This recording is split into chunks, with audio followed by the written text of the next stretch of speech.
There we go, much better. So, I was actually going to troll you guys a little bit, and I was thinking of maybe playing Diablo 3 instead. Just go like, has psych, but and I wouldn't have mind because I really like Diablo 3 as well. But then I remembered that most of you have not seen Diablo 1, and and I was like, I really have to show this, especially as a fan of. I preferred the first one, hands down. Like, this is my favorite game of all time. This is the game that if I have to curl up in a ball and cry, this is the pick me up game. This is the game that Elder Scrolls can't do anything to it. The newer Diablos can't do anything to it. And I call even Diablo 2 one of the newer ones. Um, Nothing touches the original Diablo. This is my game. And I love it a lot. So I figured, yeah, I need to. We're close. We're in the caves right now. So if you've never seen Diablo 1, you've missed up on the Butcher. You missed up on the Skeleton King, King Leoric, the original one. Although in hindsight, like now that I say this, I didn't really showcase the good stuff in the good side of those battles because as a warrior, it's kind of just like I said earlier, like in RPGs, as a warrior, all you have to really do is whack him with a stick, right? I try to diversify it a little bit and use spells, but as a warrior, it's kind of hard to start spells, even though like I'm still trying to max out my strength and stuff like that. So um, it's been fairly challenging. So the Skeleton King was kind of a lackluster fight. The problem is that he was regenerating his health, and because that's the attribute that the Skeleton King has, is that I could hit him as often as I want, but I wasn't doing enough damage.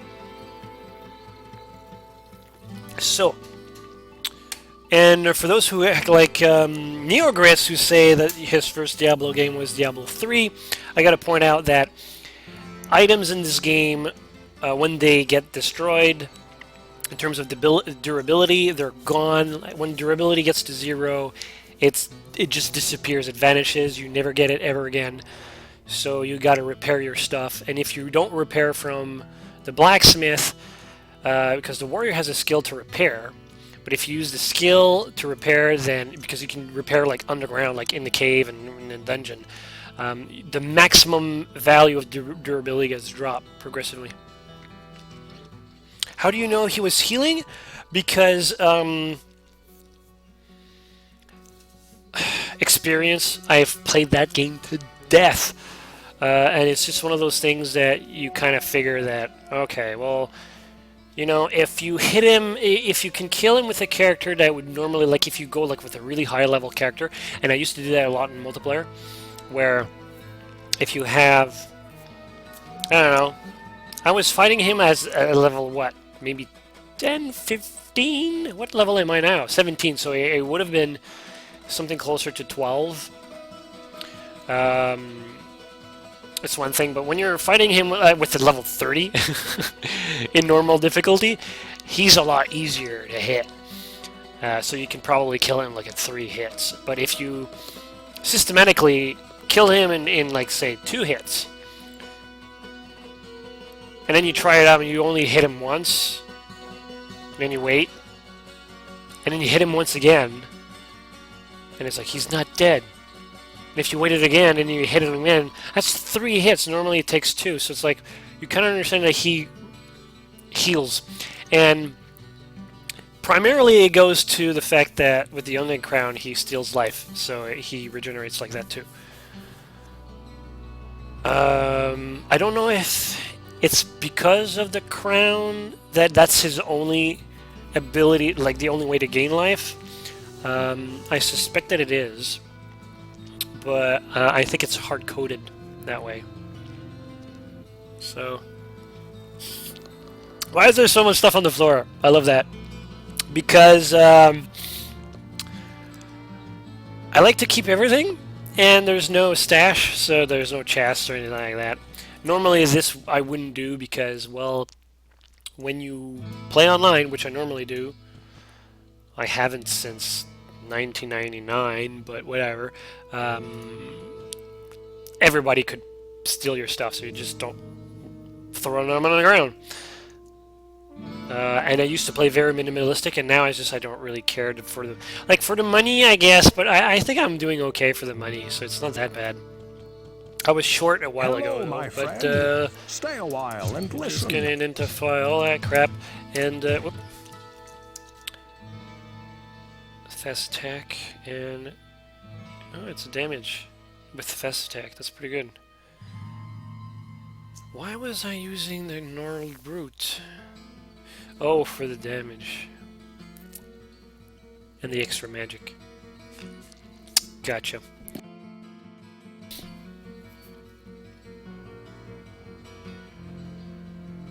Yeah, knocks back. I love that. Alright, so I'm just gonna...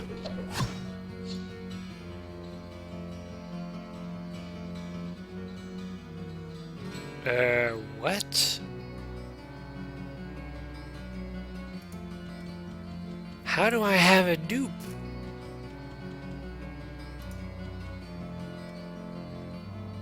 Did I click it as he was dropping and I just did not... That's messed up.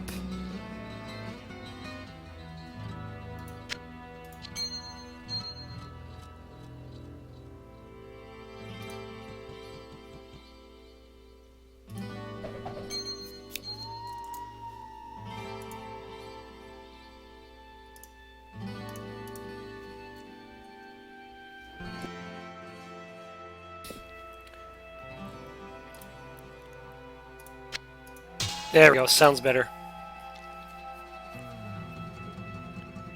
Kane's voice actor is also all over Skyrim. Really? That's nice. Did not know that. So, alright. So what I'm going to do, I'm going to repair because I'm going to lose all of my good stuff. I have 3 uniques. Greetings! It's always a pleasure to see one of my best customers. I know that you've been venturing deeper into the labyrinth. And there's a story I was told that you may find worth the time to listen to. One of the men who returned from the labyrinth told me about a mystic anvil that he came across during his escape. His description reminded me of legends I had heard in my youth about the burning Hellforge, where powerful weapons of magic are crafted.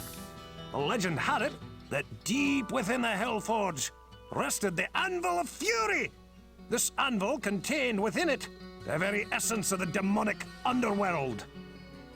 It is said that any weapon crafted upon the burning anvil is imbued with great power. If this anvil is indeed the Anvil of Fury, I may be able to make you a weapon capable of defeating even the darkest lord of hell. Find the anvil for me, and I'll get to work. Now, what I never really pieced together is the fact that it is the Hellforge, but there's also a Hellforge in Diablo 2, and if you've played Diablo 2, like it's a very important piece. I honestly didn't expect it to have audio dialogue. That's the first thing that drew me to this game. Before I even knew that you could smash skeletons, was the fact that Wow, what can I do for you? This game is the best. Might need a better shield though, so let me... Do you sell shields? No, you don't. You sell shield damage for buckler. Man, it's stupid. Alright, because I have a 3, I think? That's a 5, so it's even better. Man, whatever. Alright, so I am going to see Pepin, which is a cindered corpse in Diablo 2. What ails you, my friend? And I'm going to stock up on healing potions with pretty much the rest of my gold. Yeah, because, oh, did I have a scroll of portal? Yeah, okay, I'm good. Got Guardian. Phasing. Phasing is okay. Emergency button is always nice. Stone Curse, yeah. Like that. That's my inventory screen, and I'm sticking to it. Bam!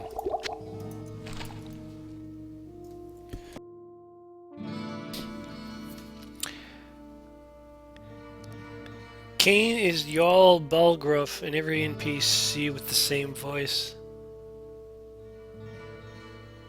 But is this old Tristram? This is the Tristram. No, okay, I can't show you the name. There's that little drunkard here. I'm the drunk. Can't a fellow drink in peace? What do you know about the Anvil of Fury? Griswold can't sell his anvil. What will he do then? And I'd be angry too if someone took my anvil. Okay. I forgot about that part.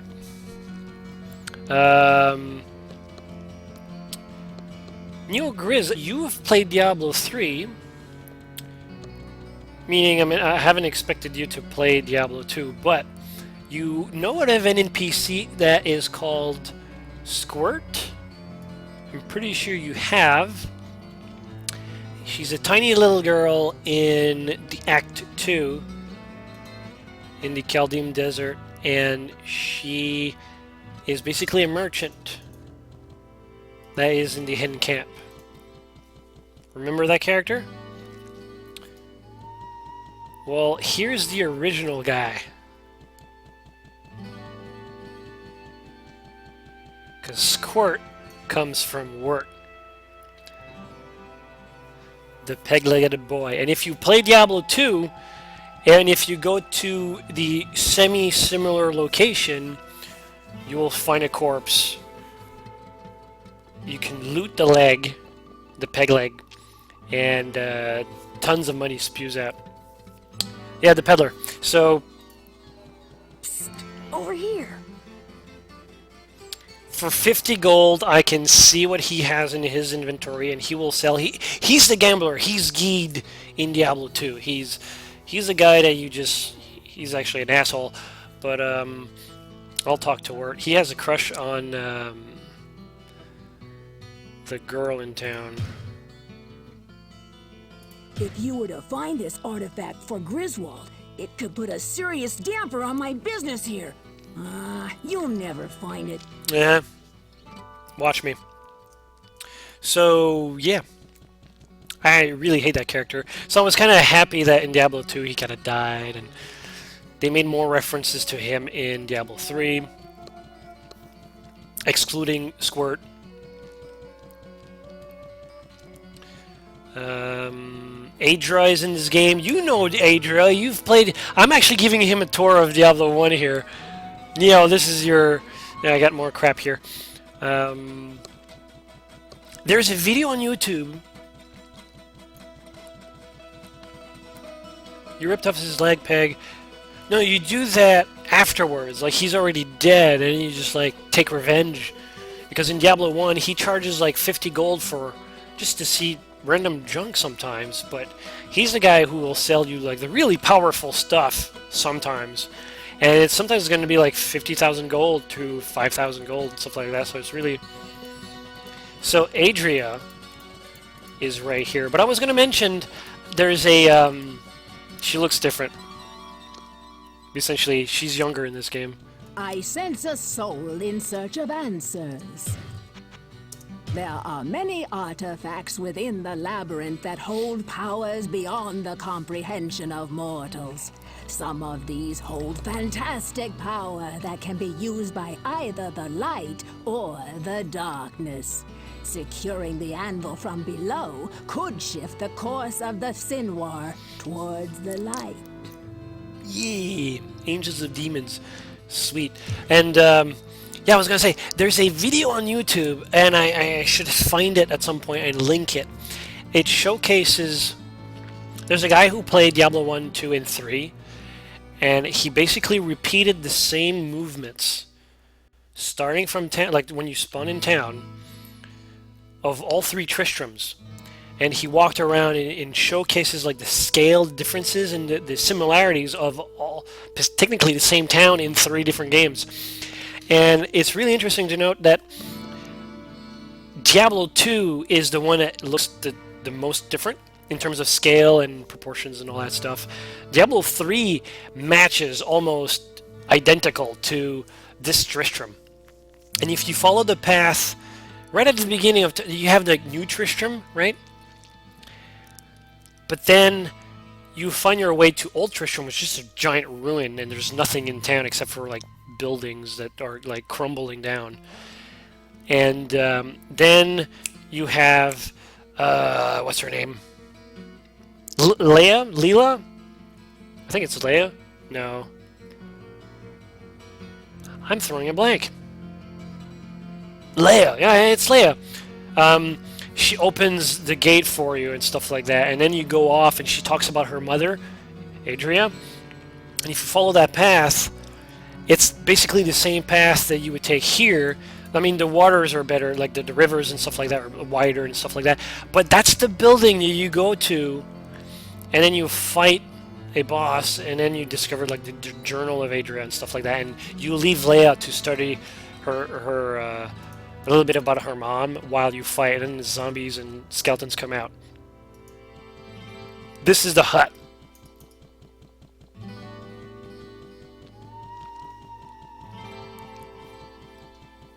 Yeah, Leia with an H. She is the worst. Actually, there is worse than her in voice acting, but she's kind of.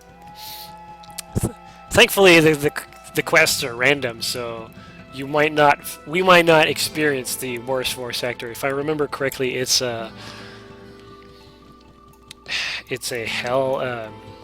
Moon Clan Minotaur. So yeah, I think.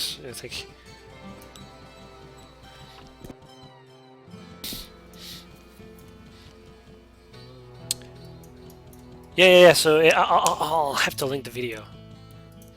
I'll do that some other time. So yeah, now I have to remember my keys, because of course F6 kind of screws it up. So why does F6 screws it up? Hang on, give me a second. I have to see.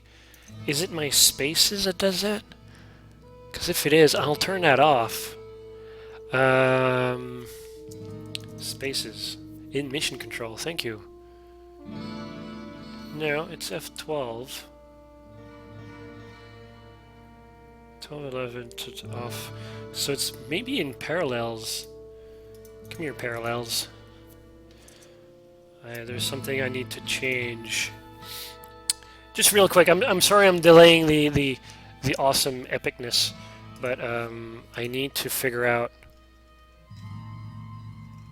application shortcuts. Okay. F6, show and hide desktop. Deactivate.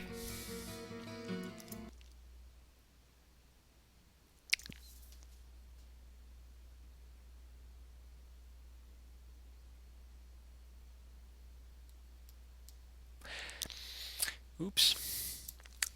I thought I was. It looks like my system preferences, so it's a different app that controls, like control panel, and I quit. So my Windows is like, well, it's gone. So hang on, let me boot it up again.